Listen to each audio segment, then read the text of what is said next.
Hello, everybody, and welcome to today's Toonkind at 12 FPS. My name is Fable, and I'll be playing the Antlered King.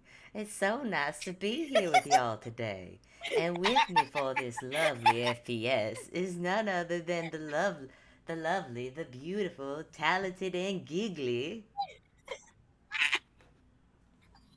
It's me, Artist of Obsessions, also known as Avi. And hi,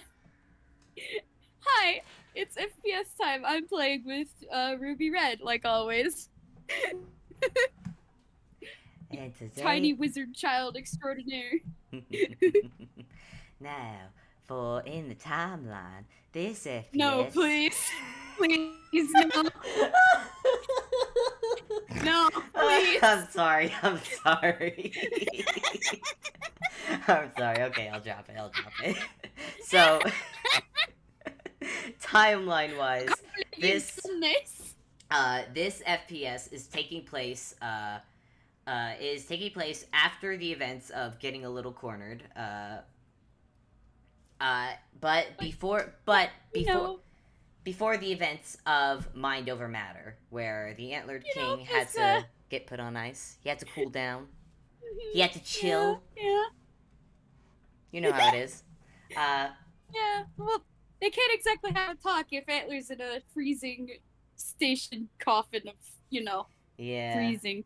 yeah. He can't Kind really. of hard to have a conversation. Yeah, he'd only give Ruby the cold shoulder by that point. Anyways, Oh my gosh, Mabel, I'm. if you thought I wasn't gonna bring ice puns to Why? this game, you don't know me. Anyways, Ruby. Ruby Red, little Ruby, Ye. little Ruby girl. Unfortunately, Ruidal's been a pretty cool place to hang out to make. Mm-hmm. You won't call you. I know you're not gonna call it a home, but it's been shelter for you for a good while now. It, yeah, it's been a nice place to hang out. Yeah, and It's it's been good. for the past months that you've been here, it's just been you, the Antlered King, Duster, Dragon. Not a lot of people. Yeah. However, Occasionally there's color, but only occasionally. yeah, Once in a blue moon. like Colin and Umi visits, but those are acceptable. However, Yeah. after the events of getting a little cornered, and Antler is now now the mayor. I don't think people call him Mayor Antler just because it doesn't. Everyone kind of agreed that, like, yeah, we're looking at you, and Mayor just seems weird to call you, so we're just gonna call you Antler. And Antler is just, he went with it. It's You know what? That's fair. Yeah, he's mayor, but they don't refer to him like that just because it just doesn't sound it doesn't sound right, you know. Yeah. But anyways, but now that he has in a paid position, in a position of authority, Antler is finally able to hire staff to bring into Ruindal Castle to help keep the place clean, because God knows Ruby wasn't being super helpful on that point. Actually, I don't think anyone else Yeah. was either. I think Antler was the only person who would actually, go about the place, to keep some semblance of clean. Ruby maybe would clean up, but it would only be messes that, she got caught It would making. only be messes. Yeah, only be Because that was only Antler's be messes rule. she made and got making. Yeah, that was it. Because, that was one of Antler's rules. Like, hey, you make a mess, it's yours to clean up. Yep. Yep. But now there are actual townspeople who come in early in the morning to clean the place up. Antler still hasn't gotten a cook just yet, but that you've heard him talk to some people, and that's in the works. Uh, but yeah, staff is growing. There are people now coming into the castle, walking around the halls. You actually hear Oof. when you wake up in the morning, Ruby. You hear people walking about. How's that Hmm. been? Hmm. Not fun. Yeah. The safe space has suddenly become not safe. Yeah, it's probably been It's safe to really. say that Ruby has absolutely made herself scarce Yeah, it's and with it's the probably sudden changes. yeah, and it's probably really weird for you because weirder for you in the morning just because where your room is, because Hmm. there's no way for people to go about the castle and not pass by your room. Yeah, yeah. So there's a lot of foot traffic outside the door in the early morning, and Ruby's just, Yep, yep. uh, that's a lot of people. How Oh, many? that's a lot of people. Yeah, how many days does she put up with this before going to complain to Antler? Hmm. Hmm. Hmm. Hmm. Probably only 3. I'm gonna be All honest. right, all right. It does not take long. And on the third day. Sorry, I'm just imagining a montage of 3 days where Ruby is trying to like avoid staff members, and then on the third day, we just see a shot of Antler in his room, which he's actually turning into a study now. He is moving his actual bedroom upstairs because there's an upstairs of this castle. Uh, Yeah. but you just see him in there, and you just suddenly see the doors to the room just slowly open, and there's the shadow of a child. A shadow of a child who is currently using alter self because staff people in castle, Yeah, and she still wants to be, disguised. That's yeah, kind of the whole point of her being here in the first place. yep, And now it feels as if that point is negated yep. completely. Yep. Hey, Ruby, do you want to roll perception for me when you enter the room? Boy, perception. Yeah. Ruby, what's your perception? I seem to have forgotten. Yeah. Was the child's perception? I got the perception. Give It's a me the +3. perception. Make the roll. There you go. Oh, that's a 10. Yeah. That's a 10. That's a 10. Ruby, when you enter the room, you see Antler over by his cauldron. Uh, he is my go-to word is looming, but that's he's leaning over it a little bit, looking inside the cauldron that has always had a glowing green light coming from it, even when not in Mhm. use. And you hear him muttering something, but you're not close enough to him to actually hear what or make out what he's saying. And by the time you walk in, he has turned one of his ears has swiveled around in your direction, and he has turned to look at you. Yeah, yeah. Antler can see that Ruby has once again donned her rubber hose disguise Hmm. of herself, but rubber hose. And she's just kind of like moodily standing in the doorway of the room with her hands in her pockets. Yes, what is it? Uh, and like Ruby kind of sighs a little bit and like rubs the back of her neck as she like tries to think on how to word this. It's really hard to pretend not to be here or well not to exist when there's people here. And she gestures behind her at the castle. You knew I would be bringing staff in eventually. I did tell you this. Yes, but I figured. Ugh, didn't realize there'd be so many people. Hmm. I'm gonna roll. Actually, I'm not because Antler's smart enough to actually figure this out on his own. He's gonna. But his ear's gonna flick before he turns his gaze back to the cauldron. But he is still when he speaks, he's still talking to you, Ruby. Uh, if it bothers you so, why not just move your room? With what? We do And like have an upstairs, and there are rooms available up there that have yet to be taken for something else. Yeah, but it's not like just moving my room upstairs is going to stop the staff from looking around. There'll at least be less people going up there. and like Ruby sighs.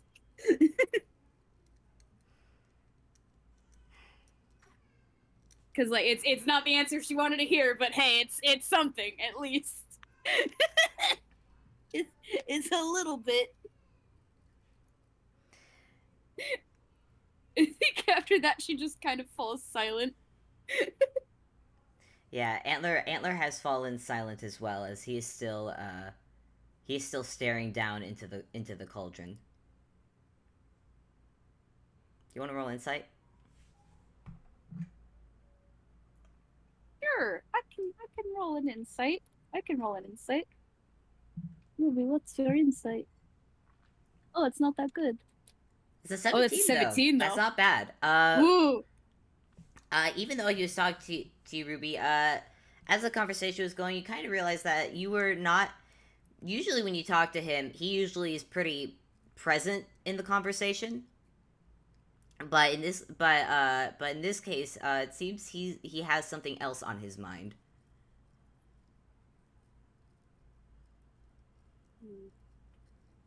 What you thinking about? What? Like Ruby says as she starts walking into the room. I don't know. You seem like you're thinking about something. I'm thinking about a great many things. And I think Ruby, as you get closer, Antler will turn his gaze again to you, but past your shoulder and down to your shadow. What's the shadow doing? Yep. The shadow's just kind of moodily there, just kind of being dragged along by Ruby's feet. It notices that you've noticed it again, and it just kind of sends you a look before looking away again. It seems looking away and being grumpy seems to be its default state of being. So it would seem. The Antler raises a brow at that before looking at Ruby and gesturing with a nod to the shadow. And how is that been? Normal? And like Ruby just like looks down at the shadow who blows a raspberry up at her. Charming.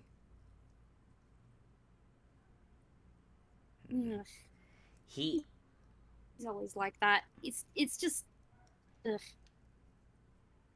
Oh. So you two were always fighting then?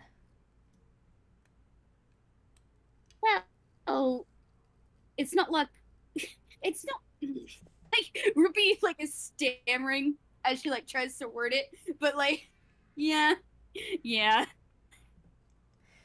May I ask why?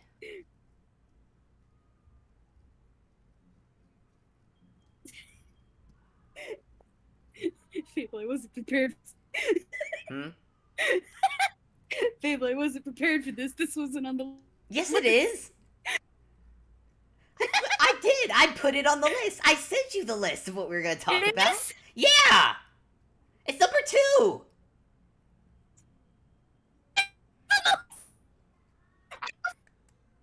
For people at home, so there are a couple things we wanted Antler and Ruby to talk about, so I made a small list, and I sent it to Abby, but apparently Abby hasn't read it! Abby! We talked about this! It's okay. It's okay if you need a minute, if you need a second. I can't hear you. What? You cut out for me for a second. Oh, you cut off. Hear you. You cut off for me. Wah. It's okay. It's okay. Oh no. What? Wah. Oh no. What? Can you hear me now? Well, folks, it seems we are having a mild Abby just died. So it appears we are having some technical difficulties. We'll be back with you after these short messages. Is your internet being mean? Do you have? I can't think of a thing to say for this bit. I just decided to do the voice. But yeah, if your internet's giving you trouble and you're stuck in the terrible, terrible void of internet limbo, just do silly voices to pass the time. Aber! Can I be heard better now? Yeah, I hear you. Can you hear me? Yeah, I can hear you. Okay, good. Internet tried to kill me. Yeah, it looked like it. I'm gonna have to edit that bit of silence out. where nothing happened while you were gone. Oh, what do you mean nothing happened? Don't worry about it. Where did What we do you leave? mean? Where did we leave off? I don't remember. I think Antler was asking. Antler was asking about Shadow Wolf. Yes. Shadow Wolf. I think he was like asking like why Ruby and Shadow don't get along. Hmm. I think there's just like a long pause as the both of them look at each other. Do neither of you have a reason? There's another long pause. And you see Antler just sigh and kind of raise a hand and just kind of pinch the brow of his nose. So you're telling me, in the entire time you two have been stuck together, you have. He just groans. Well, it's not like I want to try to work with something that keeps trying to kill me. And she pointedly stares down at the shadow under her feet. And what? And Antler will look at Shadow and say, "And what do you have to say about it?" I think the shadow just kind of like glares at Antler before turning away again. And The shadow is very grumpy. still looking at the Shadow, goes, "You do realize we're working to separate you two. Your cooperation could speed this process." I did practice the shadow's voice, but it's gone now. Oh no. I'm sorry. Gone. I'm sorry. I'm sorry. You could do I had voice, You could do it. You could do it. I believe in but it's you. gone. Hmm. Do you just want to do regular in regular voice then? Maybe I don't know. I lost what I was gonna say though. Peck. Pat. Wah. Pat, I'm sorry. My brain I'm sorry. is okay. I give you gentle pats. I gently pat you in return. Brief intermission for patting. Pat, pat, pat, pat, pat, pat, pat, Pat, pat, pat. pat, pat, pat, pat, pat, pat, pat, pat.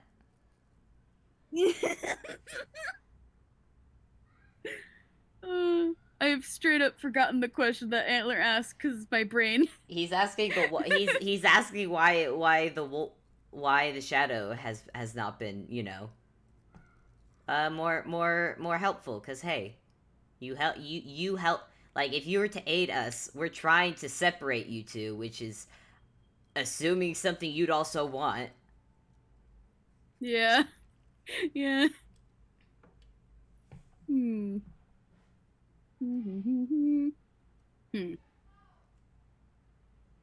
Gosh, how would they word it? My brain is not in the right space. I'm sorry. Pat, Wah. does the wolf just not want to talk then? Probably, yeah. All right. We'll say the wolf just doesn't want to talk. Yeah. Think when it doesn't talk, Antler will just shake his head and just look to Ruby and say, "The sooner you two figure out whatever the conflict between you both, the sooner you could help each other get out of your current predicament.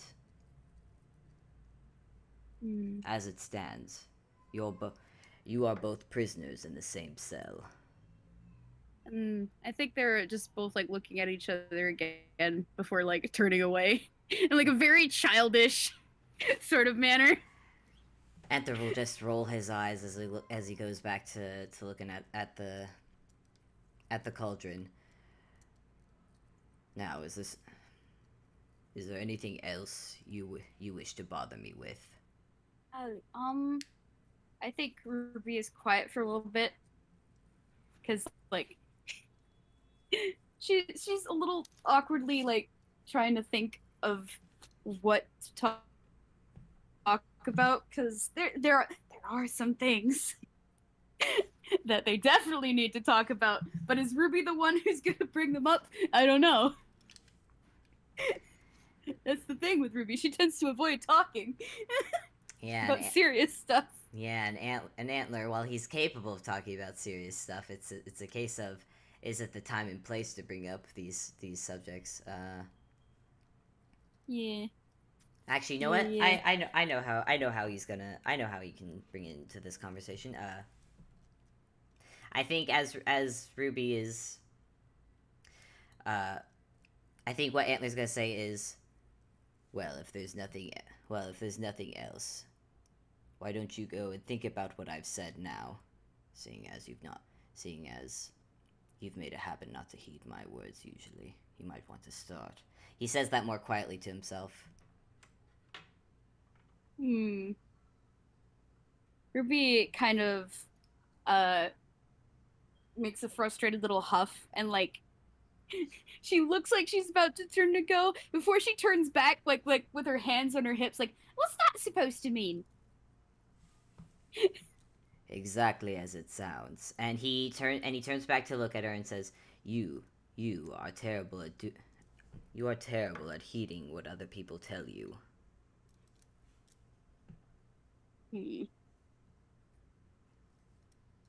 Well, sometimes I think what people tell me to do is well not it's stupid, okay? I know how to take care of myself. I know how to I've been taking care of myself for Like how a you did while with and Smalls.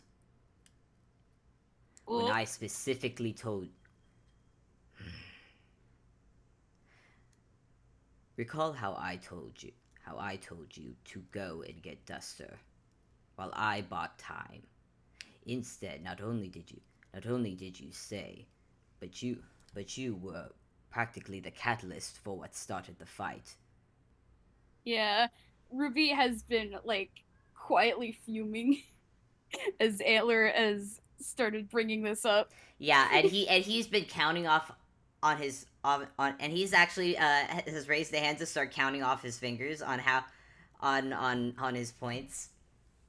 Also adding, and not only did you start that fight, but in doing so, you revealed where you were, allowing yourself to get harmed. I Or need I I even bring up the garden incident? I and like Ruby's trying to get words in, but Antler keeps talking, so she's just getting more and more frustrated. Antler, I've been uh, I I didn't want to. I got Duster. I casted sending specifically so that he would come to us, so I wouldn't have to leave you, so I could stay and make sure that I what didn't want to. what did you think would happen? What if she took you?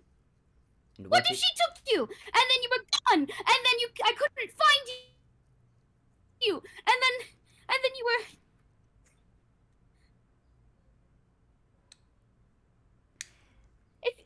if she took you and then I couldn't find you and then you were gone and then Ruby just lets out a frustrated snarl and just ah. I think she moves to storm out of the room, but like, ugh, ugh. I think when when she turns to go, Ruby, you feel a hand briefly touch your shoulder, as if to grab you, but like as soon as like it was about to, it pulled back. Oh, oh. I think like Ruby kind of like pauses when she notices it and like just turns to like give like a look, just a little glare. Antler is not returning it. I kind of want to make you roll insight again. Ooh boy, ooh boy. That's a 15. 15. That's a 15. Hmm.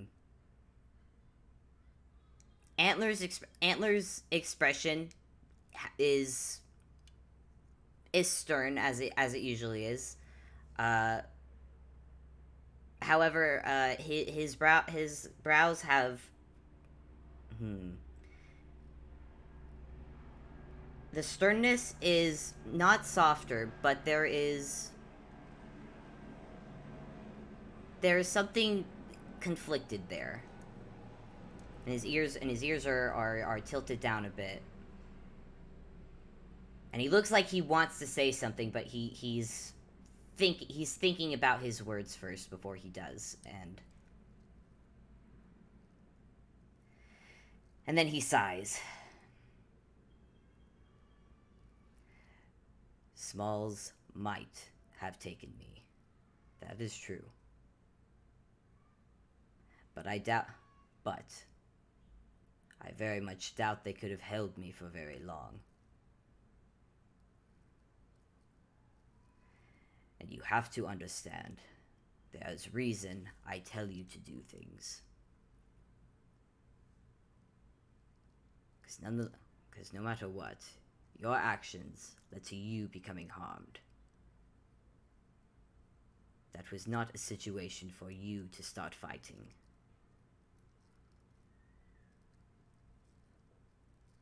So the next time... What was I supposed to do? Just run away like a coward? And let that... What if... I couldn't... There is a time and place for fighting.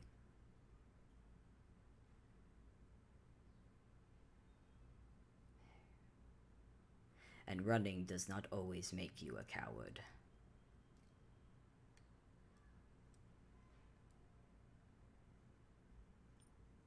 I'm tired of running.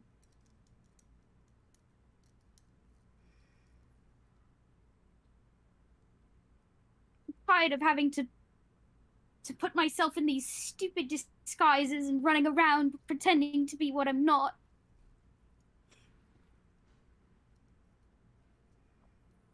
I know.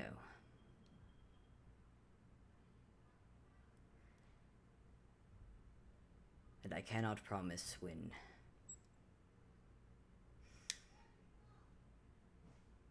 I know that I said I will aid you in dealing with that. And he gestures down to the shadow. I know. Shadow glares in response, like always. And Antler just looks very unimpressed back, like, yes, you can glare. Congratulations. And I know I have said that I have called someone to help who is capable of helping. But I cannot make any guarantees or promises for how things will go.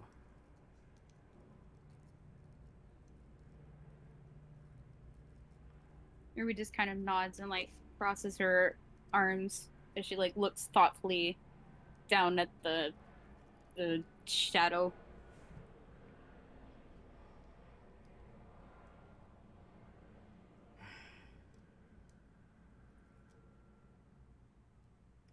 And I wouldn't even know where to begin with this, honestly. I assume it's magic stuff, but it's like it's magic stuff I don't get. I'm trying to get it, but it's You're young and you're learning. And this magic is not to offend, but this magic is certainly beyond you.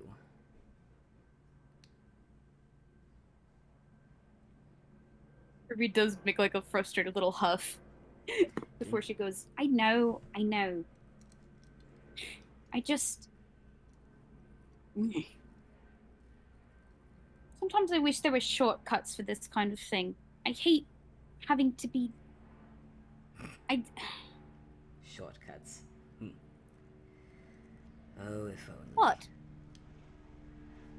You are not the first person to wish there were shortcuts. Unfortunately, sometimes you must bite the bullet and take the long road. That's easier said than done. Indeed.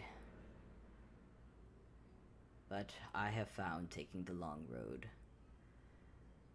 while certainly aggravating and tiring, has led to better results than rushing would yield.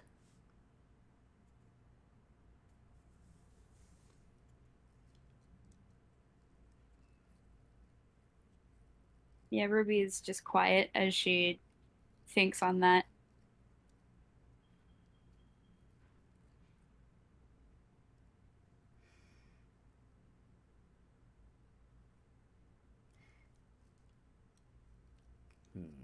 And Hmm. Antler is thinking about something, and on another note, not to entirely change the subject, but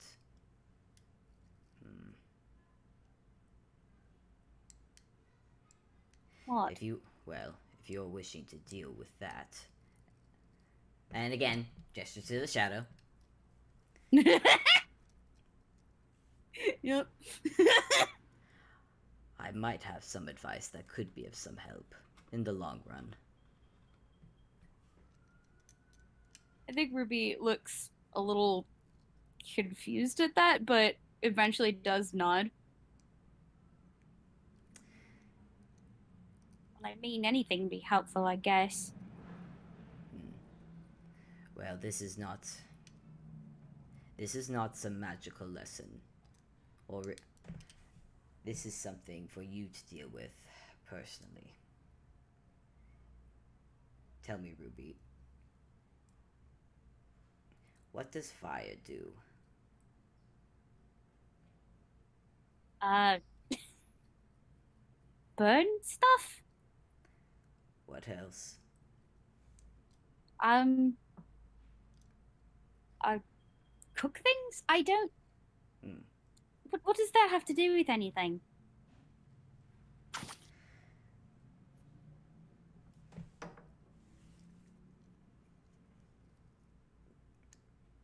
Fuck, I knew where I was going with this. Hell. I gently pat you. I wrote this down. I'm just gonna. Don't mind me. It's okay. All right, let me rephrase this metaphor. You'll forgive me, I am using a metaphor for this. But tell me, what does a flamethrower do? It. Ah. Well, it's a weapon of sorts. It's meant to burn stuff. And how do you handle it? Carefully. So you know that a flamethrower is not to be used lightly. Yet you've done so on multiple occasions with your own anger. I think Ruby just kind of huffs. It's not. I.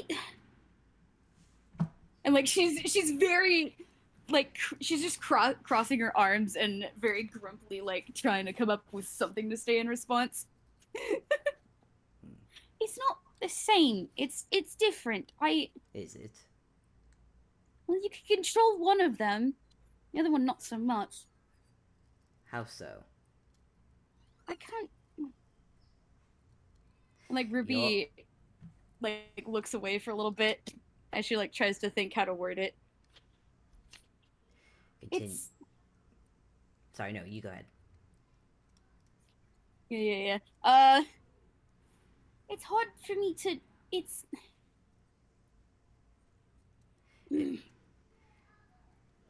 It starts like a fire in your chest, does it not? Yeah. You feel it spread when things become too stressful, yes? Yeah.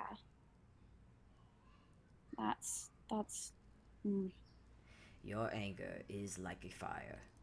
It burns within you, and you let it out without abandon. And Antler is actually going to he's going to gesture to one of the walls in his room, because you and Antler have had enough talks to where Ruby has probably stormed out and left a claw mark or two in the wall, and he gestures to one of the claw marks that are still there.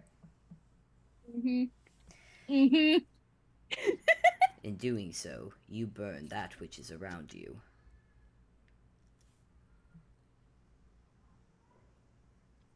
Hold on, give me a sec. Yep. I take tiny sip of water.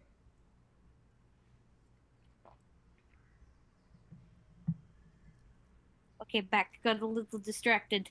Ooh, oogie. Okay. Gosh, what was the last thing we said? I can't remember. My brain. He was going with the fire metaphor. What did Yeah. I say? Burns within you, out abandoned. Oh, he gestured to the claw marks on the wall and was just like, you burn that which is around you, and you let your anger out. Yeah. Ruby just kind of like looks at the claw marks on the wall, and she kind of like absently is flexing one of her hands. Tell me, Ruby, when a flamethrower goes off all of a sudden, where do you point it? I'm down, like away from people. So then where should you point your anger? It's not as easy as that. Let's go back to what I was originally saying, about what you can use fire for. Now, you said burning, of course, but you also said you can cook with it, yes? Yeah. And Antler is going to kneel down, and he is going to raise his hand. He is at eye level with you now, Ruby, as he raises his hand, and he snaps his finger, and a firebolt appears in his hand. He doesn't check it or anything. He just maintains it in the palm of his hand, and it is a steady ball of flame. That is controlled. It has maybe a few sparks of blue electricity of Antler's own magic coming from it, but for the most part, it is a steady, controlled flame. We use fire to cook, to forge, to keep ourselves warm. It is a tool we use to aid us, not hinder us.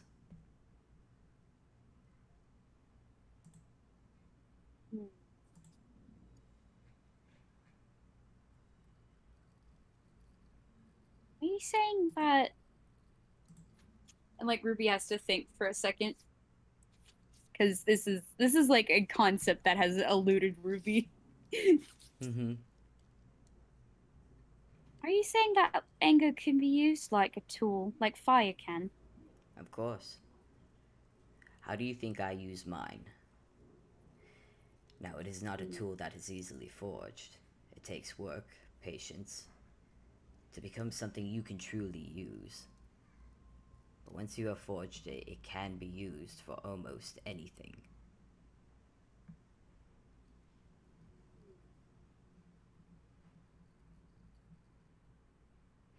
And with that, Antler is going to close his hand in a fist, and the firebolt will sparkle a little before fading out.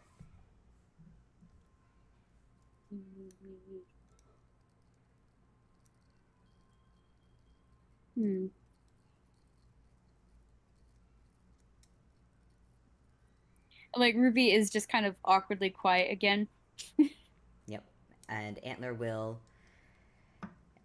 stand back up.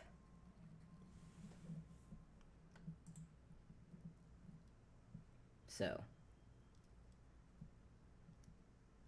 Hey. Oh, I again, have no idea where to begin with that. I No, could no, I imagine you wouldn't. could could you And then she doesn't really finish the thought. It just kind of hangs in the air, kind of unfinished.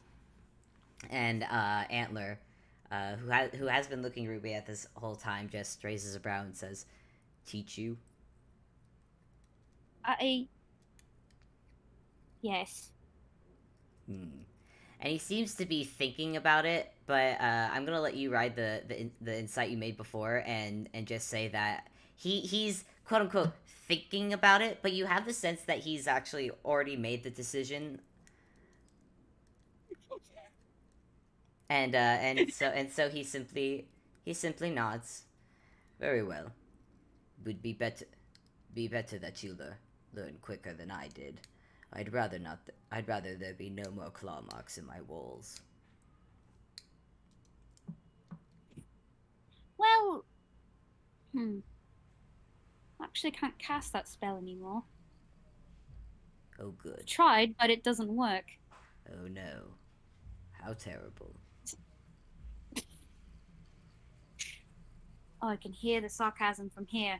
It's practically dripping out of your voice. Sarcasm. I have no idea what you're talking about.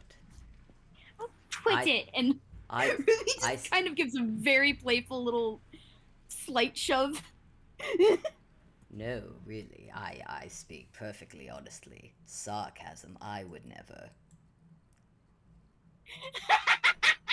What a childish thing to do. I'm offended you would accuse me of such a thing. And Antler actually had, when you shoved him, he actually has a whatever counts as a smile on this guy. He has like just slightly that, and actually and Ruby, you actually notice for the first time his ears wiggle up and down a bit. Oh, oh, the ear wiggles! The fabled ear wiggles. The ear wiggles. They have happened. It happened. I was gonna bring him in eventually.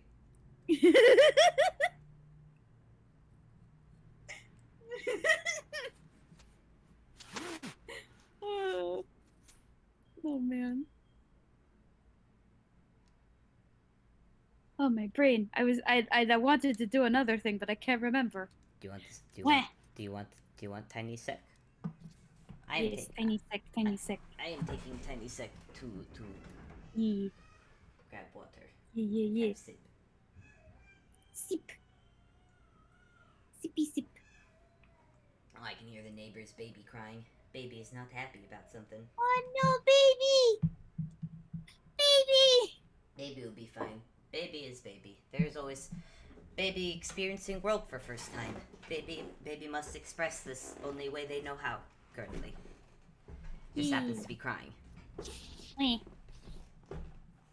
Baby can only cry. Yee. Wah. Oh.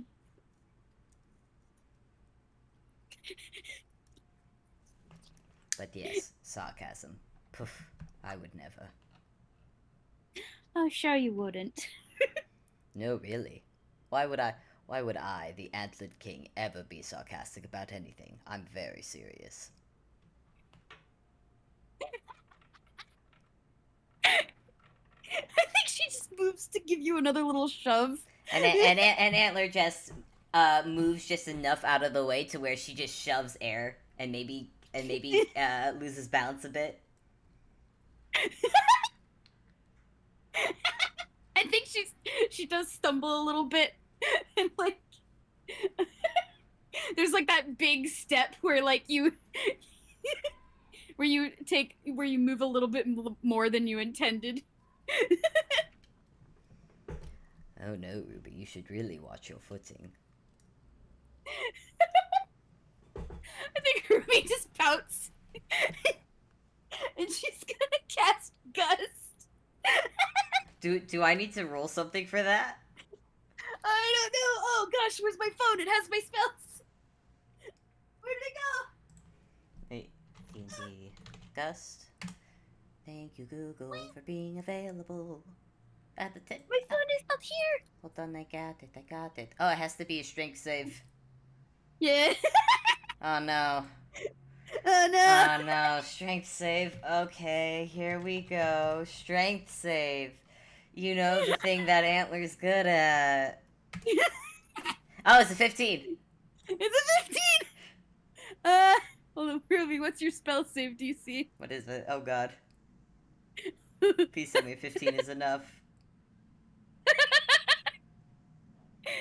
It's not. No? You gotta get a 16. No. Okay, so what happens to Antler? It's basically he's getting nudged, but with air this time. Playful shove, but from a distance. You do, like, Antler gets moved a few feet, and he blinks a bit because he wasn't expecting to be moved, or for you to, you know, cast a spell on him. And so Ruby, you just see you just see him squint at you, and you know what? Ruby just gives a big cheeky grin in response. Yeah, but you know what? You know what, Ruby? Oh no. Lesson 1 on using your anger as a tool. And I'm just gonna... Oh, are these the consequences of my actions? They're coming a lot sooner than I expected. Give me 1 second, and you know what? Hey, Ruby. Hey, Ruby, you want to make a whiz save? Uh-oh. Oh no. Oh no, why did you do this? How could you have done this? That's an 18. Okay. Ruby, how do I... I'm trying to think of a joke. Oh wait, is this what I'm making? I can't think of a joke, but whatever Antler says is, Antler doesn't tell jokes. He doesn't, but he's a toon. So all toons have, the hideous laughter spell for one use. And Ruby, you feel like a chill up your spine, like you just feel the need to suddenly laugh, but like with an 18, you manage to, like, keep it in and let that urge pass you. And so while you manage not to laugh, you see Antler just kind of just looking at you like, like you hit him, he hits back.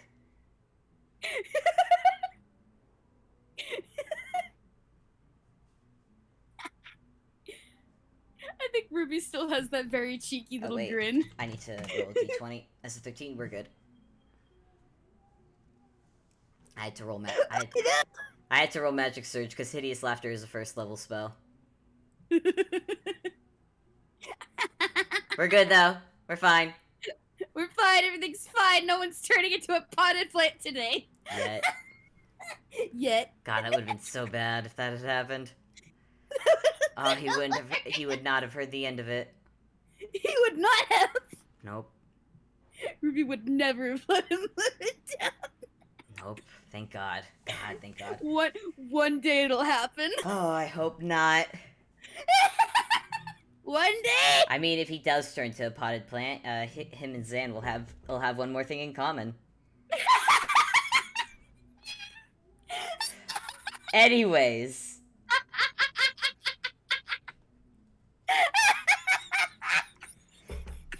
I gotta breathe after that one. Yeah, I'm gonna let Abby get that. Oh jeez, breathe, Albert. I'm breathing. Oh man.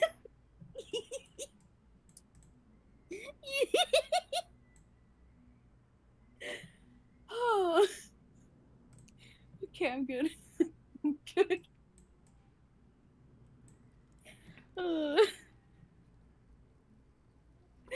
Oh man.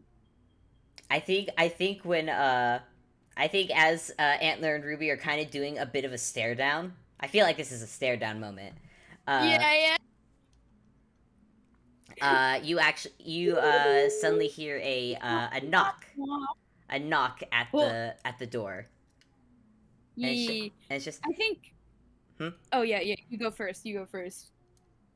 You just hear a voice on the other side go, excuse me, Mr. King. I have more paperwork for you uh, from, from town. It's mostly just, a lot of it's I think a lot of it's permission slips. Some of it's from the guard.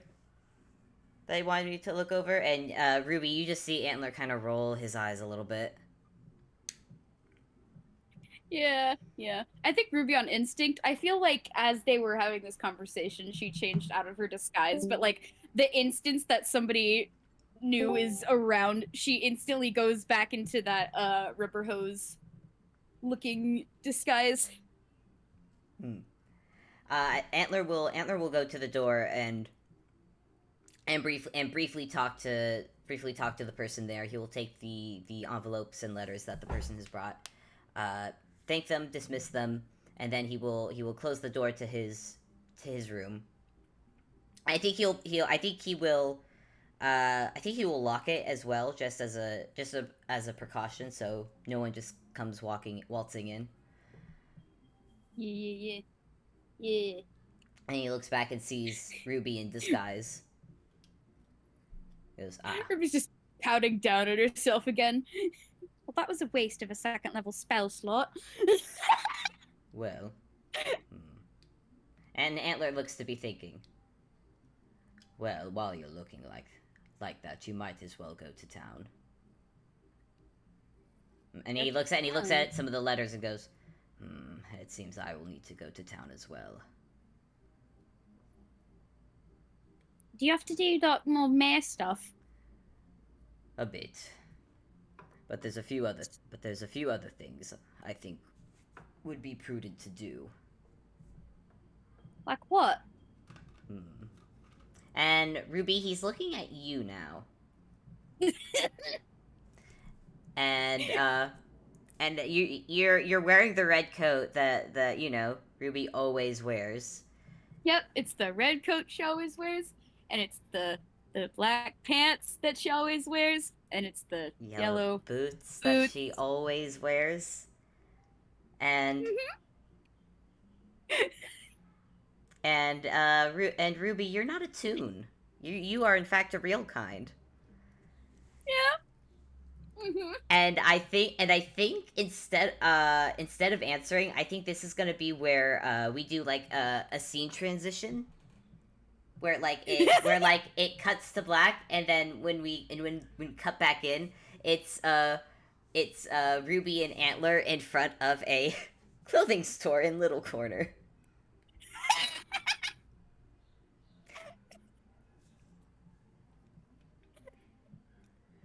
This is Toonkind, and in Toonkind we do Yes. scene transitions. And now you all understand the pun in the today's title card. You. This is Toonkind, goddammit. We do puns here. We do puns here. Puns. Puns good. Puns very good. And But also, I'm thinking of the gag of Ruby not being used to seeing transitions because she is real kind. oh yeah, Ruby, Ruby, you know that you and Antler led you to town. You are perfect. You have a perfect memory of walking to town, but you just you blink for a second, and it occurs to you that something toonish has happened. But you, as a real kind, are like, what? What just happened? It was What just happened? it was a scene transition. Weren't you paying attention? What? Ah, Ruby just looks so confused. right, right, real kind. A scene transition is when we move from one scene to another. Scene. Okay, it sounds like a lot of stuff I don't know. It's mostly toon logic and is probably best for you that you don't think too hard about it. Probably not gonna think about it. Yes, I can't Every guarantee. time I try to like think of how Toon stuff works, it doesn't make sense. Yes, it's best not to think about it. I can't guarantee what will happen to your mind if you do. He says that as he is casually walking to the door of the store. You say that like thinking about it is gonna like kill me or something. Like Ruby says as she's following behind Antler. Oh no! If I thought that was what would happen, I would just tell you. No, what I think would happen is likely far worse. Far worse. Okay. That's not concerning in the slightest. As I said. Wait a second. Is this sarcasm again?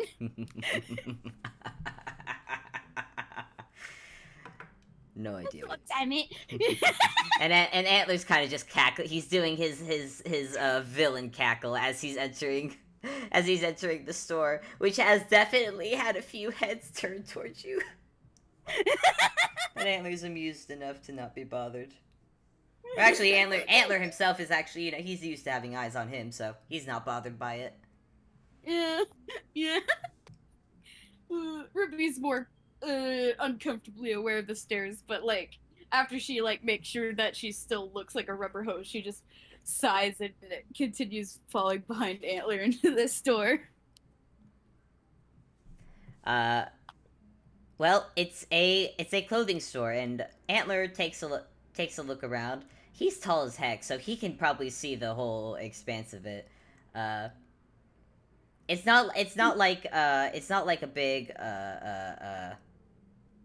a big clothing store. I think it's one of those like I don't say mom and pops, but boutique. yeah, it's more like a little boutique that has a lot of handmade garments. Little corner. Yeah. Yeah, Little Corner as a trading town definitely has plenty of different clothing stores, but I don't think it has just one big clothing store. Yeah. It's like little businesses. Many little businesses. Little businesses in Little Corner. That said, there is a woman Toon at the counter. She looks to be a Ghiblian, and she just she looks up from where she's reading a magazine at the counter. She's not seen Antler in her store before, but she's seen him. And she gives you both a look over before just nodding and going back to her magazine. And Antler will look at Ruby and go, "Right then. Go on." What? Ruby is just very awkwardly looking at all the clothes. What? Do I just... Do you want to make an insight on Ruby? Yeah. Yeah.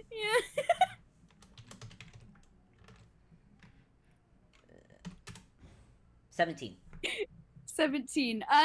Ruby is just kind of like awkwardly staring out into the store.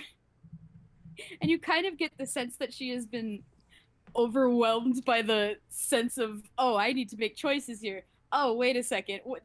Wait, how do I do this? Antler will sigh.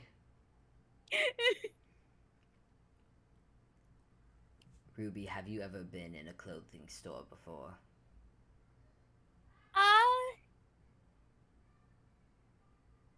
Your silence... No, I haven't. No. Right, okay.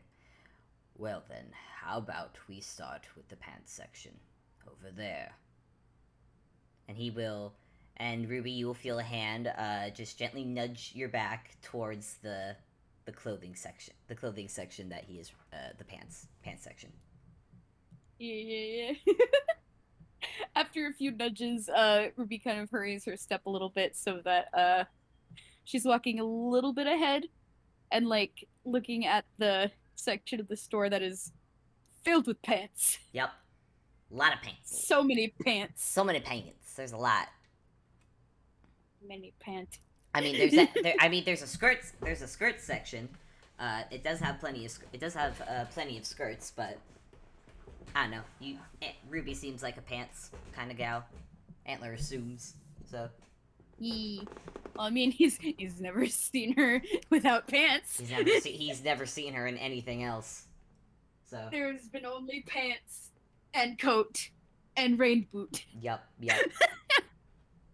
and occasionally the tank top she wears underneath the coat. Yep. Though, by the looks of it, most of the clothing here looks to be of Ghiblian style. Yeah. Ghiblian style. That means it looks like Umi's clothes. It looks a lot like Umi's clothes, but this was also intentional because Ghiblian style, along with a couple of Warner styles, or at least the 3D Warner. Mm-hmm. The CGI. Yeah, the CGI, the things that look closer to that would match, real kind anatomy, basically. Yeah. It'd be real wild to go into a rubber hose boutique and find clothes made for lampposts. Yeah. There's a lot of those, but Antler did not take you there, Ruby. He took you to the place while not real kind, these Toonkind clothing should be able to find something in her size. I think like Ruby kind of like default goes for some of the more the clothes that look more foresty colors, if that makes sense. Mm-hmm. Like browns and greens and stuff like that. All right. Antler is letting her go pick out her own things. He's taking a moment to look at some of the clothing because he's an old dude. He wears old style clothing. I say old style. Yeah. And so he's having a look at seeing what the current fashion is, and he's the current one he's looking at is a full-on bedazzled shirt with like a green alien icon on the front, and he's just kind of staring at it. What is this? What is what? And like Ruby kind of peeks over and sees the horrible monstrosity that is that shirt. Yeah, Antler kind of just gestures to it. This is apparently a shirt. Is this what fashion has become these days? Ruby has just started cackling. Why is it so green? I don't How know. did it get so green? How did they make it? It looks like it. Ugh! It looks like boogers threw up all over it. I hate that you've said that, because, now it is in my mind. I mean, I suppose it is nice to see common clothing with jewels on them, but this is a bit much. That's a lot. That's a lot. You could not sneak around wearing that thing. Certainly not. Then again, Wore that, you'd probably glow like. not that you'd ever see me in this. Is Ruby... Ruby just laughing harder. I want to point out that this store doesn't have too many people in it. It's just kind of the Ghiblian Toon at the counter, and maybe like one or two other people that are on the other side of the store, and their heads have perked up as they've heard just this cacophony of laughter.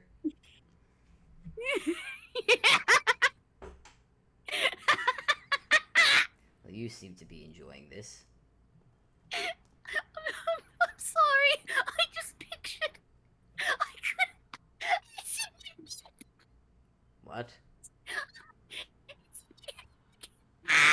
Abby, you're cutting out. I can't hear what you're saying. Oh no! What Is did... my internet dying again? No, I think you just went a bit too loud. Oh, that makes sense. What did you say? It's like Ruby's basically like trying to wheeze through saying she just pictured Antler wearing it like in her mind, and now she can't get rid of it, and she's just laughing a lot. And you know what? Antler will blink a few times, He almost looks taken aback, almost offended by the thought. But then, with only an ear fleck as your only warning, he will take it off. He will take it off the hanger, and then just push it into your arms. Well, if you like it so much, you can try it on. I am not wearing this. Why not? It seems to bring you. It seems to bring you much amusement. Maybe an amusement if other people wore it, but you will not catch me wearing this thing. And like Rippy's like pointedly trying to stick it back on the hanger and put it back. Antler's not gonna push this too much. He'll take it back. He'll take it back and start putting it on the hanger. But then he'll stop as he's looking at the shirt that was behind the bedazzled alien shirt. And Ruby, he's just staring at it now. What is it? The ear wiggles have started again. Ruby is peeking. It is just a plain, I want to say, yeah, it's just a plain white shirt, but in the very center of it is the image of a sliced kiwi fruit next to a very chibi-fied kiwi bird. Aww! Oh, that's really cute. Ah! I think like Ruby's taking note of this and like looking between the shirt and up at Antler. Yeah. His ears are wiggling, and for the first time, you see like glistening in his eyes, like that, like happy toon eye glistenings. But he quickly will shake his head and put the alien shirt over it and go, Well then, enough fooling around. Have you picked anything you like? Oh, and Ruby is she's holding like a couple pairs of pants that she got from the section. They're all about they're all like the same. They're all the same. Antler's gonna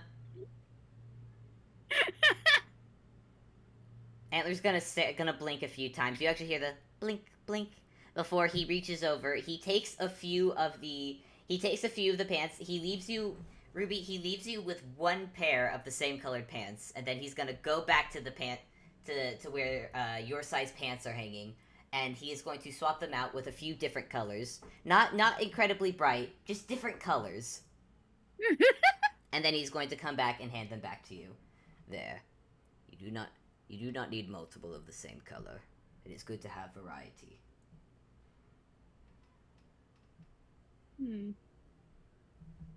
I mean, I guess. And like Ruby's just looking down at the pants. The new colors. You get the sense that she has no idea what the rules are when it comes to clothes. if there are any. I'm trying to think of how Antler would go about this. I think instead of addressing it, he's gonna look at the shirts and which shirts has she gotten? She's gotten well, the most common theme for all of them is that they have to be long sleeved. Okay. They're all long sleeved and they all cover the back. That is the only rules of all of her clothing choices. Okay. Antler looks at some of them and goes, These will not do you well all year long. They'll do well for colder seasons, but in warmer seasons you'll overheat very easily. And like Ruby like falls quiet at that. Well, I need to cover my You are covered. And he without saying, he makes a point of looking at your alter self disguise.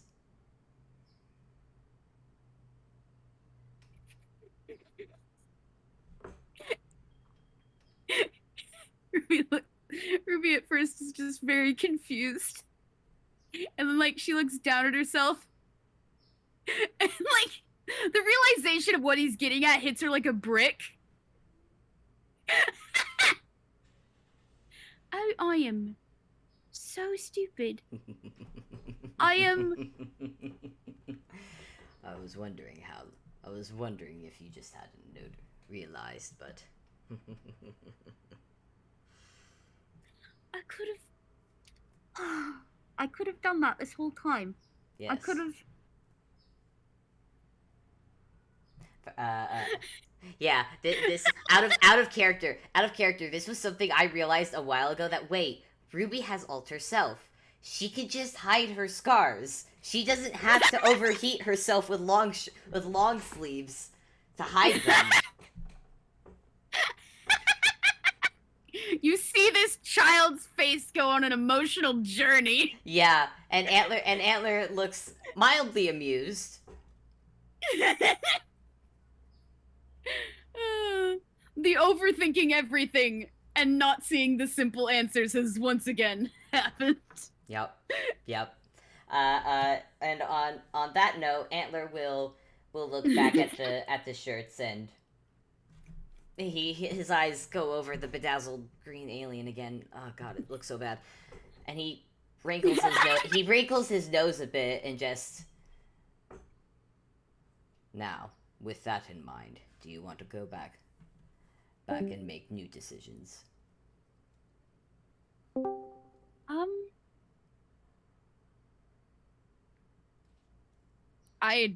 I'll be brain dead. What do you mean? Like, I'm sorry, trying to like just he's asking if she wants to go back and like change, like, you know, pick out different shirts. Oh yeah. Okay. Sorry, my attempt to make this guy speak in old person speak. I gently pat you. Words. Words hard. It's okay. I understand. He's a literate man, and I am not a literate person. I'm illiterate. I'm illiterate. I gently pat you. Playing Antler is so freaking hard. You don't know my pain. You do it really well, though. Thank you. Anyways, back in scene. Back in scene. Back into character. Yeah. I think Ruby just nods in response and, like, starts moving throughout the boutique again and looking through, like, all the different choices. Yeah. Now there are a lot more choices. Yeah, now there are a lot more choices, and Antler, I think at some point is letting Ruby go off and choose things on her own. Meanwhile, he's gone to a different section he's gone to the dresses section basically, and is looking over some of the dresses. Yeah. For himself, it's not important what he wants. And I think maybe after, I don't know, I'd say half hour is enough time to look for new clothes. Yeah. I think at one point Antler does find Ruby the dresses section as well, just like kind of like peeking in at different stuff. He will ask her if there's a dress that she wants. And like she's looking over all of them, and like there's a lot of dresses. Yeah, there's a lot. There's a lot. Choice hard. And eventually she it looks like she's about to glance past one before she like looks back at it. And it's like this gosh, how would you describe it? I'm not good at describing fashion. I don't know which do I know the dress? It's the one you drew. oh, okay. So what you see basically is it is a pastel pink dress. The top portion has white plant embroidery along it, with a little little white waistband with a little white rose on it. The skirt being pink silk underneath with white tulle, with like layers of white tulle on top. The best I know how to Yeah. describe it. Yeah, that one. That's the one. And I think Antler follows Ruby's gaze and goes, "That one." Oh, yeah, that one. It's pretty pretty. All right then. And Antler will go over and pluck it off the hanger and hand it to Ruby. Ruby just kind of like flushed a little bit as she takes it, and you get the sense that she's a little embarrassed, which is added to the fact that she kind of walks away while pulling her hood up.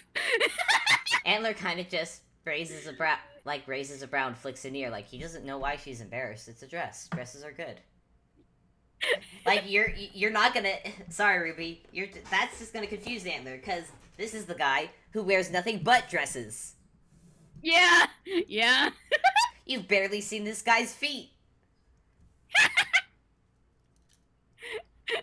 You've only seen. Ruby isn't sure this guy even has feet. Wouldn't you like to know? Anyways, I think after a bit, I think after that, and maybe a bit more perusing, Antler will pay for what Ruby has picked out. Yeah. He's a mayor. He gets a mayor discount. Mayor discount. You can't tell me mayors don't have discounts. I refuse to believe they don't. But yeah, he will use that to pay for Ruby's and his own purchases. He got himself a dress. Yeah. And yeah, they walk out. They walk out with shopping bags full of clothes. How's Ruby feeling? Ruby's in a bit more of a cheerful mood than she has been this morning, especially during some particular conversation topics. Yeah. Yeah. Antler's looking pretty, not too bad as well. Yeah. You probably stop for a brief moment so Antler can deal with some mayor stuff, which doesn't take as long as you think it would. Yeah. It looked like Antler just had to like stop by and check on a few things in a few spots in town. But by the end, he's able to walk back with Ruby back towards the castle. Is there anything else Ruby wants to talk about? There is one thing that she wants to talk about, and you know that one, Fable. I do. It's on the list. It is. But I don't think it's something she'd talk about in the open where there's people. Well, what about while they're walking the trail between Little Corner and Ruindal? Yeah. That one. That would be a good place to do it, because that's a very more isolated location. Yeah, yeah, because unless people are walking home or walking to work, which they aren't, it's still midday, so any of the staff would still be remaining in Little Corner right now. Yeah. So Antler and Ruby have the road to themselves. Yeah. I feel like Ruby has taken like all their shopping bags from the trip to town and put them in her bag of holding. Oh, dang it! I just had the really cute image of her just holding all these bags in her arm. Tiny child with big bags in her arms. I feel like she was holding them all. In that case, I feel like she was holding them all as they were walking out of town before she had the dawning realization of, oh wait, I have this. I should use it. Hold on. Antler says nothing, but once more his ears twitch in amusement.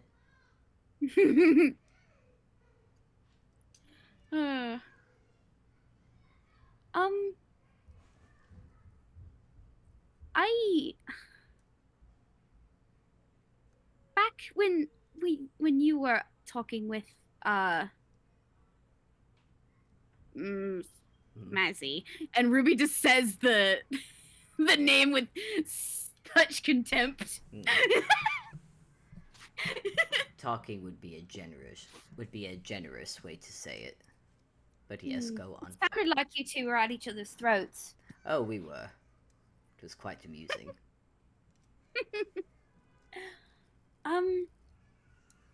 And then like Ruby kind of like slows her walk a little bit as she like looks up at Antler. And I think it takes a moment for Antler to realize that that Ruby has slowed down before he also slows down and turns to look at her. So, why did you use the blood lily poison? Oh, that was for you. Me? Why me? Well, when I... What? Did you really think I went to talk to Mazzy and not expect a trap?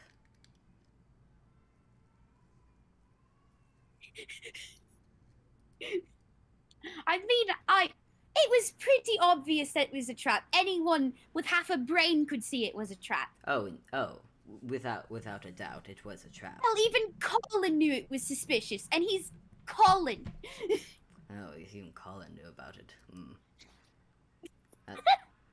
Well, Mazzy is not smart, so I don't feel like giving the bird that much credit. Either way, I had my suspicions that you would have ended up following me, which I was right to think so. And considering I had yet to talk to you about your inclination for using fire, it was best to have the pieces set in your favor. Should it? On the off chance it would come to that. Yes, but what if you were wrong? What if something happened? What if I couldn't get there? Oh, then I just would have died. As would Mazzy. That's not something to take lightly. That's... Ruby looks very concerned. Before. This is better. This would be easier explained back at the castle. I understand where your concern is coming from, but in my case, it is not needed. Come along. And Antler will continue walking back to the castle. Not saying any more on the matter. Ruby looks so bewildered. Does she follow and him? very concerned. Does she follow Yeah, him? she is. She is following. Antler will lead you back into the castle. Because goddamn, you've piqued her curiosity. No, he figures. And he will lead her back into the castle. Back towards his room, which is now still in the process of being turned into just a study. In fact, I think they come back just as some staff members are like pulling Antler's king-sized bed out from. They've just managed to wedge it out from the door, and are giving they're taking a small break because that. If you've ever had to get a big bed through a door, it's hard. So. Yep, and now they gotta get it up the stairs. So they're taking a small break, but Antler just gives them a nod. They give a polite wave, both to Antler and Ruby, before Antler will close the door behind you both. He'll put his bag on a table, and then head over to the cauldron that has, for Ruby, as long as you can remember, has since being here. Has always been here. And as he walks over, he goes, how much have I told you about my pact? Not a lot. Do you want to? I'm actually gonna roll deception. All right. It's not gonna go well. That's a 12. My 12.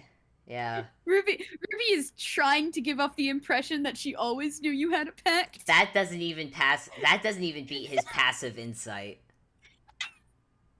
She knew this. Of course she knew this. Antler just gives Ruby a flat look. What? You are terrible at lying. And you're really good at seeing past. I can't get anything past you. Not even myself. I'm not going to. I don't know if you're expecting me to apologize for that. Well, no, obviously not. It's certainly not my fault you haven't learned to not try to. I'm trying to be better about speaking and stuff like that. It's just. But you're not. Hmm. There's no. I'm not saying that as if it's something to be ashamed about, but when it's clear that it is not your strength, it may be better to put your efforts into something you are good at. But that is lesson for another time. You are concerned about. You seem to be concerned about me dying, for reasons I do not know why. If I were to die, my pact would simply come back into effect. Said pact is with this thing, and he will actually in this time that you've spoken, he has pulled out his staff from his hammer space, and he has basically used it to whack at his cauldron. And this cauldron is big, and when he whacks it, Ruby, you see it wiggle, and then you see it for the first time you've been here. You see the paw-shaped legs that it has move as it wiggles, and it paws away Antler's staff from it.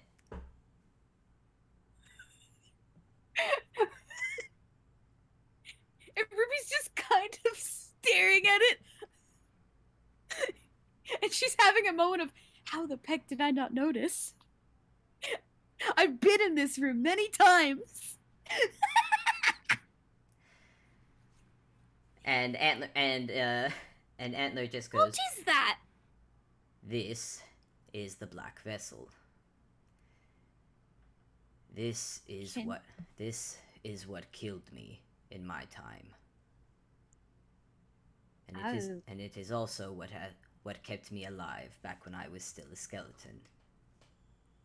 Can Ruby make a history check? Yeah. Because she is from Fruman, and we have established that she has in fact heard like The myth of the Antlered King. Yeah. exactly, yeah. So I Yeah. want to see just how much she knows. I will let you roll history at advantage. Yeah. Oh, thank I'm goodness really it's glad- at advantage. I'm really glad I did, because that was a nat one. Ugh. 15. 15. Okay, that's much better. That's a lot better than that one. Yeah, one of the prevailing myths of the Antlered King is the one where he's the big bad of the story of the Black Vessel, which which, Ruby, you remember, it was actually kind of like a scary kid's story about a big black iron cauldron that contained thousands of souls of a dead army, and could be used to raise the dead. Oh. Out of character. I'm going back to Antler's roots in that he is an XP. He is, a bootleg of the Horned King from the Black Cauldron. And yes, this is the bit that I'm still keeping because I like it. Yep. It's very good. It's very good. Yeah. Very good lore. Yeah. And it was in this myth, it was an item that the Antlered King had sought after to create a powerful army for himself. Didn't work. He basically got absorbed due to the efforts of some underdog heroes. Some meddling kids. Yes, the meddling kids. The Antlered King had ended up getting sucked into the cauldron, and yeah. Yep. Supposedly had been, that was the end of the Antlered King. Until now. Dun dun dun. Yeah, and Ruby obviously that this is was obviously not his end. Yep. I think like Ruby's just like staring at the cauldron as it's wiggling. Yeah, the cauldron has stopped wiggling, and now that it knows that you know, because really, it didn't really have to roll stealth or anything. It just had to, this entire time, it's kind of just been chilling out. But now that it knows that you're seeing it move, it has stepped out of the fire pit that's in the ground, and it is now Oh my gosh. clang, clang, clang, clang, walking over to you now, Ruby. I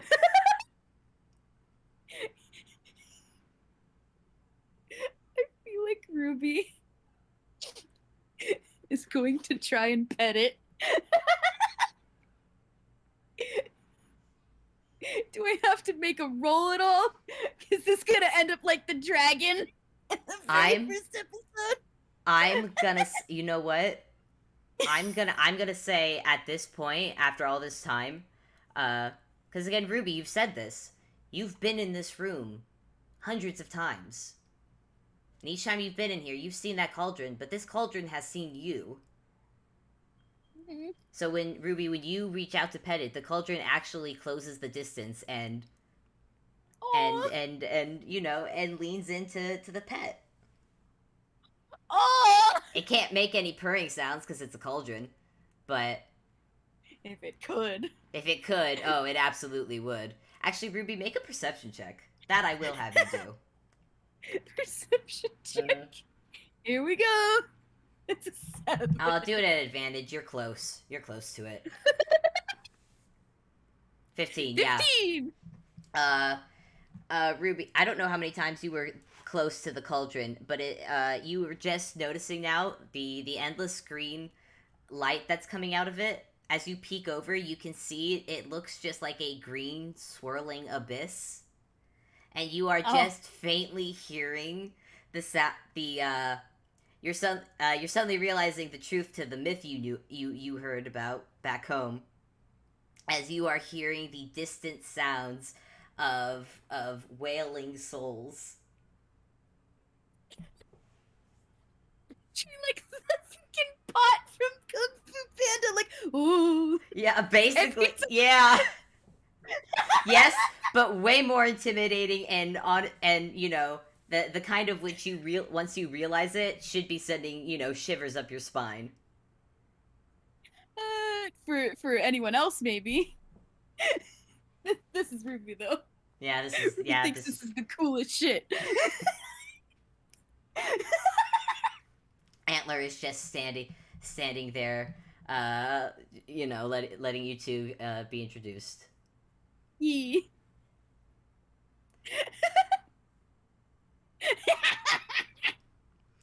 Yes. Vessel, Ruby, vessel. You know, when I heard stories about this thing, I thought it'd be a little more scary, but it's like a big puppy, and Ruby's still petting it. and it started wiggling again as it's being pet. I think at some point it just goes clang as it kind of just leans over and just lands on its side to show off the underside of it. Oh, Ruby is delighted. It's getting belly pets. Yup, it's getting belly pets. The big cast iron handles that are on its side have started have going up and down, just clanging on its side. It's finally getting pets. It's like, yes, I'm alive, so I'm gonna get all the pets from you. And again, Antler is just there on the side, rolling his eyes as you're doing this, and like, yes. It did not always act like this. I think that whatever happened to it in the last 200 years, I think it's gained something of a consciousness, though obviously not a bright one.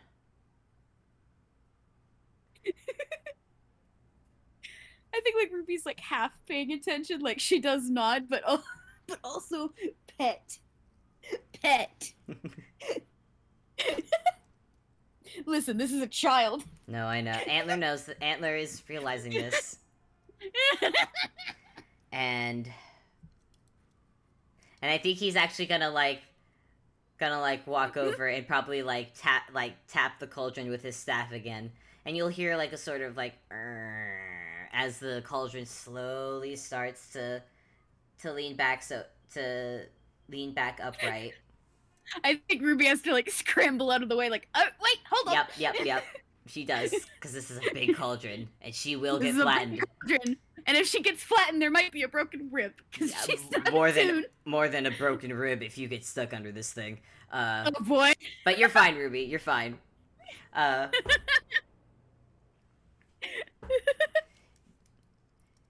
If if you will, you can pet it all you like. But if I'm not mistaken, you wanted an explanation. Yes. Yeah. It's like I feel like even if you get brought back, there's. I don't know why you gave me the antidote specifically. Like, mm, you, I. What if I wasn't there? What if you know people are looking for me? I'm aware.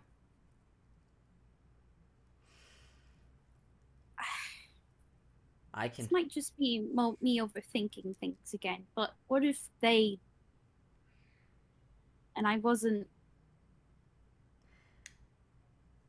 Ruby, for me, if that were to happen, if I were to die again, for me it would be a brief inconvenience. Nothing more. My pact would, how do I put it? My pact currently is not gone. It is null so long as I am alive. But once I am dead, the pact will Kicks back in. essentially, yes. And I will be back to being this thing's warlock.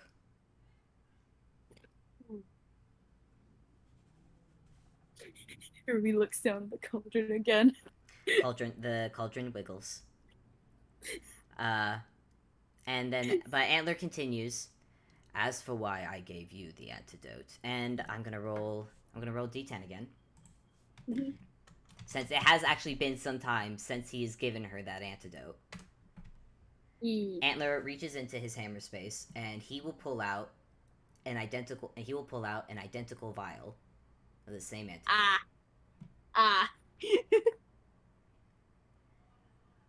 Originally, when I gave you that antidote, it was both as a precaution and I cannot lie to you, Ruby, and I will. Well, I can, but I prefer not to. I don't think I've ever seen you lie about something. It is not that I am unable to do it. It is a case of lies have their place, the time and place, and they can be a useful tool when used effectively.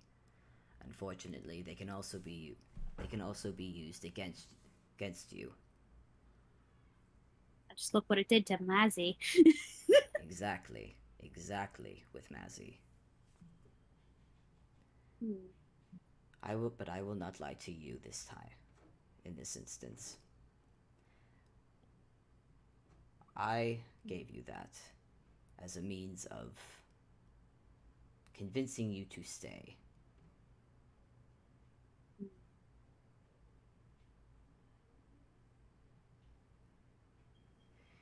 You said before that you trusted me.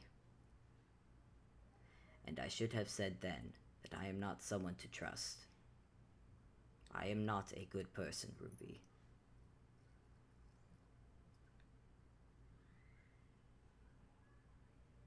When I gave you that vial, when I hoped that you would stay, I was in a position where I could not choose who I had in my employ. I needed minions. And you, a child needing a place to hide with quite magical abilities that are impressive for someone of your age. I was not one to look a gift horse in the mouth.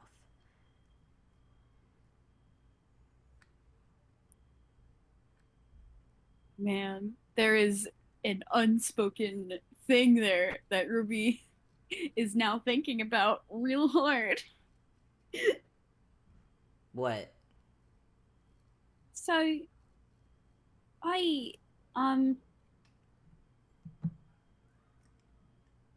you weren't in the position then, but And then like she absolutely like looks towards the door to like the sounds of the people pushing up the the mattress up the you hear them stairs. go and heave, ho, heave. No, no, no! Don't let go of the legs. No, no! Crash, bang, boom. Pff. Ah.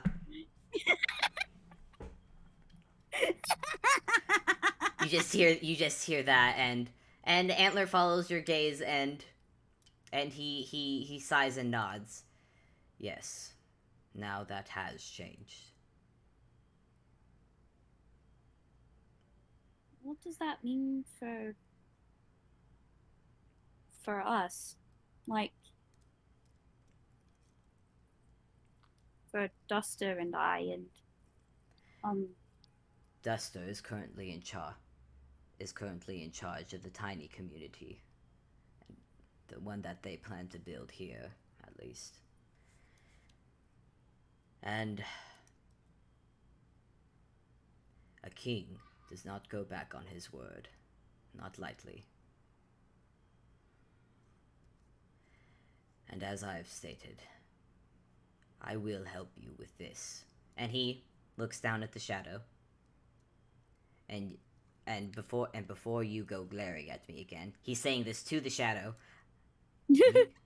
You are getting aid from me as well. So think about that before you continue glaring in silent treatment. I will help. And then he doesn't wait for the shadow to respond. He goes back to Ruby. I will help you with this, because I have no intention of having there be a demon in my castle any longer than need be. As for what you decide to do after, well, that will be up to you.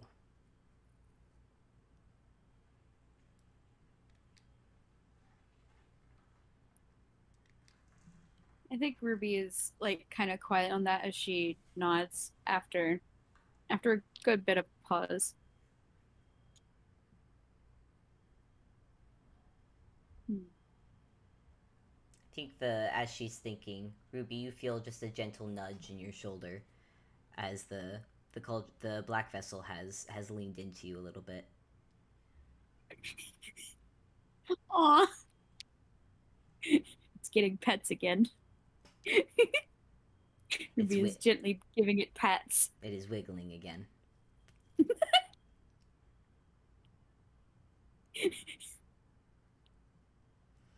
And Antler will watch this a few moments before sighing again and putting his staff away, crossing his arms behind his back, and goes, "In the meantime, let us see about moving your room upstairs.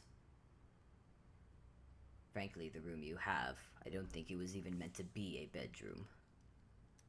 Really. well, considering there was a crawl space that went into it, I I don't know what it was for. fairly certain it was probably a closet at some point, before rubble blocked the entryway. You mean I've been living in a closet this whole time?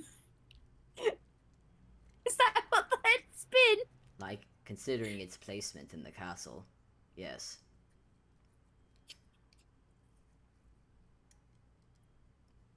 There's a joke. Hmm? There's a joke there. Would Ruby say it? I don't know.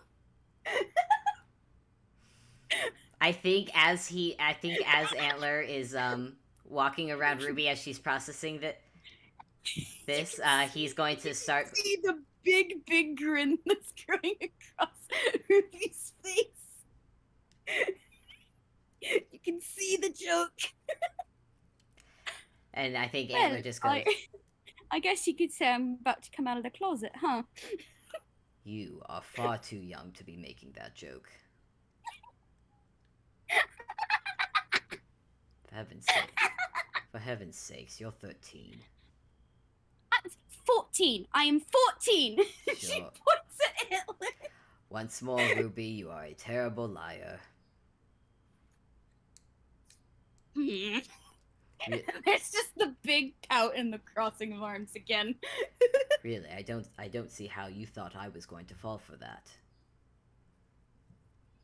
Everyone else seems to have fallen for it. Everyone else is idiots.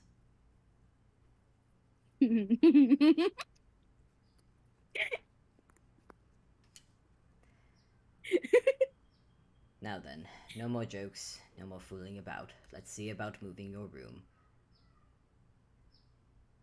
All right.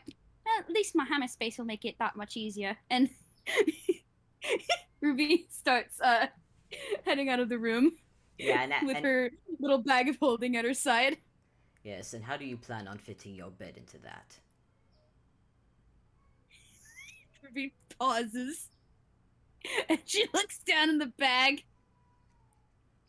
Go on. okay, I'm maybe waiting. this is going to be a little trickier than I thought it would be. And that is why we have staff.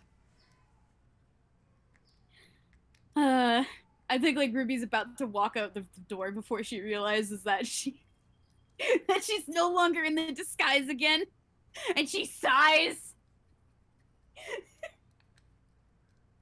Antler just has a slight grin as he watches her, and he's about to go, but then you hear a clang, clang, clang, clang, and Antler realizes the cauldron is right behind him, and he just gives it a stern look, and the cauldron droops a little bit before clang, clang, clang, clang. It goes back to its fire pit. Aww, baby. And I think that's a good place to end it. And I'm gonna say I think after they've gone through the whole rigmarole of moving Ruby's room to upstairs, Yeah. I think that day is probably the last time you saw Antler. Uh,